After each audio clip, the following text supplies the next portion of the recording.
नमस्ते, आप सभी का स्वागत है आज के इस सोलो कार्यक्रम में। और आप सभी से अनुरोध है कि कृपया हमारे चैनल को सब्सक्राइब करें, वीडियो को लाइक करें, शेयर करें। आज हम बात करेंगे सुप्रीम कोर्ट की। सुप्रीम कोर्ट ने दो बड़े ज़बरदस्त डिसीजंस दिए हैं। उसको लेके एक तरफ तो पूरी तरह से हाय तौबा मच रही है, कहाँ? राहुल गांधी के कैंप में। कांग्रेस में इतना नहीं, राहुल गांधी के कैंप में। और दूसरे को लेके हमारे जो राष्ट्रवादी लोग हैं वो परेशान हो रहे हैं, जबकि मेरे को समझ में नहीं आ रहा कि भाई क्यों परेशान हो रहे हैं। तो आपको मैं समझाता हूँ, थोड़ा सा देखिए। पहला जो जजमेंट आज आया, ये देखें आप, ये जो जजमेंट है ये आया है किस पर? ये आया है आर्टिकल 31C पर। आर्टिकल 31C जो है हमारे कॉन्स्टिट्यूशन का, वो क्या था? आर्टिकल 31C ये कहता था कि भाई कि जो आर्टिकल 39B है, अब ये आर्टिकल आप ज़्यादा नहीं समझ पाएंगे, तो मैं मेन चीज़ मोटी मोटी बात ये कह दूं कि आर्टिकल 39B ये कहता था कि आपकी जो सारी प्रॉपर्टी है वो सरकार की है। उसमें शब्द ऐसे कहे गए हैं कि material resources of the community shall be so distributed to serve the common good of all.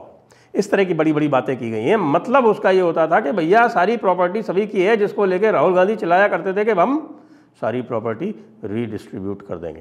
खैर, उसमें क्या हुआ ये बता देता हूँ आपको कि भाई ये राहुल जी कह रहे हैं कि set back to Congress party, set back to Congress party.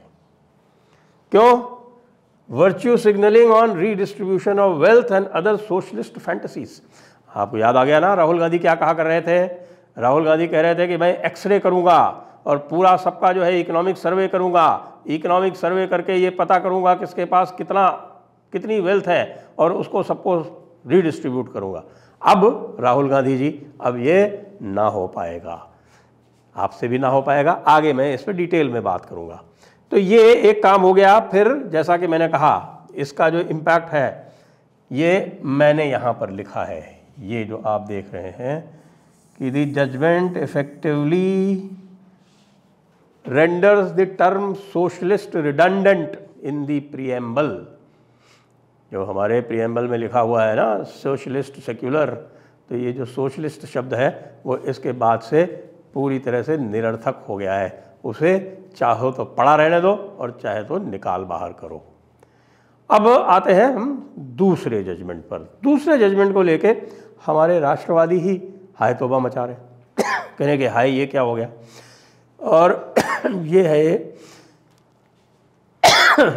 यहाँ देख रहे हैं, SC upholds validity of 2004 UP board of Madrasa education act. लोग कह रहे हैं साहब मदरसा एक्ट जो है उसको वैलिड कर दिया। ये मदरसा एक्ट नहीं है भाई लोगों, इसका नाम है UP board of Madrasa education. यानी ये जो है ये मदरसा एजुकेशन को रेगुलेट करता है। अब हाई कोर्ट ने इसको जो किया, अभी मैं उसके बारे में बात करूँगा। तो यहाँ पर इसको जो वैलिडेट किया है, यानी हाई कोर्ट के आदेश को जो निरस्त किया है, उसमें आप ये समझिए कि उत्तर प्रदेश सरकार ने भी ये कहा कि इलाहाबाद हाई कोर्ट का जजमेंट गलत था। तो ये दो मोटी मोटी बातें हैं। अब इन पर हम विस्तार से चर्चा करते हैं। तो आइए पहले बात करते हैं कि राहुल गांधी की आशाओं पर तुषारापात क्यों हुआ। राहुल गांधी की आशाओं पर तुषारापात इसलिए भी हुआ कि जो आज जो 9 जजों की कॉन्स्टिट्यूशन बेंच ने जो जजमेंट दिया, जो मैं आपको बता रहा था, उसमें बहुत सारी बातें कही हैं। और सबसे बड़ी बात ये कही है कि भाई जी ये जो इकोनॉमिक पॉलिसी की बात है, वो इकोनॉमिक पॉलिसी पुराने ज़माने की इकोनॉमिक पॉलिसी थी। उसमें इस तरह के शब्द उस समय VR Krishna Iyer, justice VR Krishna Iyer, जो कि एक मार्क्सिस्ट थे, जी हाँ, वो एक मंत्री रहे हुए थे CPM की सरकार में और बाद में जज बन गए थे। जज बन के उनको सुप्रीम कोर्ट में ले आया गया। उस समय लेफ्टिस्ट लॉबी इतनी स्ट्रांग थी और उन्होंने जजमेंट में ये लिखा था कि हमारी जो ये इकोनॉमिक्स है, जो हमारी इकोनॉमिक स्ट्रक्चर है, वो फ्यूडलिस्टिक है और उसको जो है वो पूरी तरह से समाप्त करके और स्टेट ही सारे प्राइवेट रिसोर्सेज, पब्लिक रिसोर्सेज सब उसको कंट्रोल करेगी। मतलब जो राहुल गांधी कह रहे हैं बिल्कुल वही बात वी आर कृष्णा अय्यर ने कही थी, और ये बात है शायद 1978 या 79 के आसपास की। अब इसमें 31C का जो कुछ भी था, अब इसकी लंबी हिस्ट्री है, छोटा सा बता देता हूँ आपको कि बैंक नेशनलाइजेशन जब हुआ था तो बैंक नेशनलाइजेशन एक्ट को सुप्रीम कोर्ट ने निरस्त कर दिया था। तो बैंक नेशनलाइजेशन को निरस्त करने के कारण वो ये 31C लेके आए थे।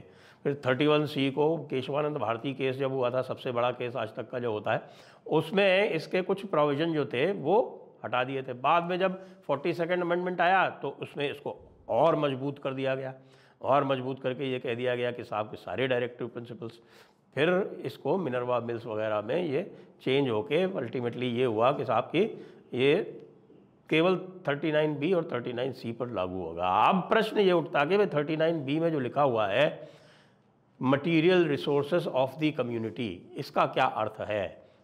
कुछ लोग कह रहे थे कि साहब कि इसका मतलब ये है कि सारे रिसोर्स जो हैं, यानी कि सारे स्टेट के रिसोर्स, सारे पब्लिक के रिसोर्स, प्राइवेट रिसोर्स यानी आपकी प्राइवेट प्रॉपर्टी, आपका बैंक अकाउंट, आपके बर्तन भांडे, सब कुछ जो है वो सरकार ले सकती है। ये इंटरप्रिटेशन किया जा रहा था, यही राहुल गांधी कह रहे थे। आज उसका भांडा फोड़ दिया सुप्रीम कोर्ट ने, 7-2 की मेजॉरिटी से ये तय कर दिया कि भैया हर प्राइवेट प्रॉपर्टी जो है वो पब्लिक प्रॉपर्टी नहीं बन सकती। आपके बैंक अकाउंट और आपके बर्तन भांडे, आपकी कार, आपकी रेफ्रिजरेटर, आपके घर के और जो साजो सामान है वो सरकार एक्वायर नहीं कर सकती। कहने का मतलब ये हुआ कि भाई ये रिस्ट्रिक्टेड रहेगा कैसी चीज़ों पे, इसको भी डिफाइन किया कोर्ट ने। कहा कि जैसे जो पब्लिक रिसोर्स हैं, वाटर, फॉरेस्ट, माइंस, ये जो हैं इनके ऊपर नेशनलाइजेशन वगैरह जब होता है तो इनका किया जा सकता है, आम आदमी की प्रॉपर्टी का नहीं किया जा सकता। मोटा मोटा ये है। अब इसका जो लीगल एक्सपोजिशन है वो मैं यहाँ नहीं कर रहा, सब लोगों के समझ में भी नहीं आएगा और थोड़ा टीडियस भी है, क्योंकि ये बहुत लंबा चौड़ा कॉन्स्टिट्यूशनल क्वेश्चन है। इसको मैं किसी और स्थान पर और लोगों के साथ बैठकर करूँगा। दूसरा वाला जो है वो तो भाई बिल्कुल ही जो है हमारे, मैं देख रहा हूँ हमारे राष्ट्रवादी इससे क्षुब्ध हैं, और बहुत विद्वान जो कमेंटेटर्स हैं, टिप्पणीकार हैं, वो भी उसको इस प्रकार से ले रहे हैं कि भाई ये जो है ये गलत हुआ। मैं कह रहा हूँ कि इसका जो इम्प्लीकेशन है वो बिल्कुल ठीक उलट है। देखिए, हमारे जयपुर डायलॉग्स में मैंने प्रियंक कानूनगो जी को इनवाइट किया था। प्रियंक कानूनगो जी आए थे और वो हमारे साथ बैठे थे, और उनसे चर्चा में यह पता चला कि साहब के मुश्किल से 15% लोग जो हैं वो रिकॉग्नाइज्ड मदरसों में पढ़ते हैं, और बाकी 80 से 85% जो मदरसे हैं वो अनरेगुलेटेड हैं। और ये जो यूपी मदरसा बोर्ड एक्ट है वो जो हमारे रिकॉग्नाइज्ड मदरसे हैं उनको रेगुलेट करता तो है, साथ में उसके पास ये भी पावर है कि जो अनरिकॉग्नाइज्ड मदरसे हैं उनके ऊपर एक्शन ले सके। आपको पता है कि अनरिकॉग्नाइज्ड मदरसे जो हैं वो असम में बंद कर दिए गए। कैसे बंद कर दिए गए? असम में इसी प्रकार बंद किए गए। और इसमें भी यदि चाहे सरकार तो अपने लेजिस्लेशन की सहायता से और भी इसमें प्रावधान ला सकती है। यूपी जो मदरसा एक्ट है, मदरसा बोर्ड एक्ट है, वो सही में पूछिए तो वो मदरसों को एक प्रकार से सेकुलराइज करता है। जो रिकॉग्नाइज्ड मदरसे हैं अब तो बहुत कम बचे हैं, क्योंकि बाकी जितने भी थे जब इन्होंने एक्शन लेना शुरू किया तो वो सारे के सारे जो है रिकॉग्निशन छोड़ के भाग गए, क्योंकि जो दीनी तालीम है वो बड़ी मुश्किल हो जाती है उनकी। जिस प्रकार के जो वो जिहाद और गज़वाए हिंद जो पढ़ाया जाता है वो इन मदरसों में नहीं पढ़ा पाते, क्योंकि इन मदरसों में तो सरकार का पूरा नियंत्रण रहता है। तो हम तो भी यही चाहते हैं ना कि पहले बात तो मदरसे यदि हैं तो उनके ऊपर पूरा नियंत्रण रहना चाहिए, उसी प्रकार से जैसे हम कहते हैं ना कि भैया अगर वक्फ है तो उसके ऊपर पूरा रेगुलेशन होना चाहिए, जबकि हमारे कुछ भाई लोग कहते हैं कि साहब कि इस वक्फ एक्ट को ही अबॉलिश कर दो। अरे अबॉलिश करने से तो और उनको शह मिल जाएगी, वो तो यही चाहते हैं अबॉलिश कर दो और ये जो आज की स्थिति है यथास्थिति वो कायम हो जाए। तो ये मदरसा एक्ट, और ये भी बताऊं आपको कि यूपी गवर्नमेंट ने खुद ने कहा कि भैया इसको रहने दो, इसके जो ऑब्जेक्शनेबल प्रोविजन है, ये जो डिग्री देते हैं फाजिल और आलिम की, वो तो सुप्रीम कोर्ट ने भी उड़ा दी कि ना ये डिग्री तो नहीं दे सकते, ये तो यूजीसी एक्ट के ही विरुद्ध है। तो भैया आप डिग्री तो ना दे पाएंगे, तो पूरी तरह से रिवर्स भी नहीं हुआ, जो डिग्री देने वाली इनकी पावर थी वो हटा ली गई, और जो बाकी रेगुलेशन की पावर जो सरकार की है वो सरकार स्वयं चाहती थी रिटेन करना। यूपी सरकार ने इस बात का फेवर किया वहाँ पे कि साहब कि इसको हटाया ना जाए पूरी तरह से और हम इसको रेगुलेट करेंगे। तो इसलिए ये दोनों ही जो हैं वो राष्ट्रवादियों के पक्ष में निर्णय गए हैं। अब राहुल गांधी रोते रहें, कलपते रहें। जय हिंद, जय भारत, वंदे मातरम।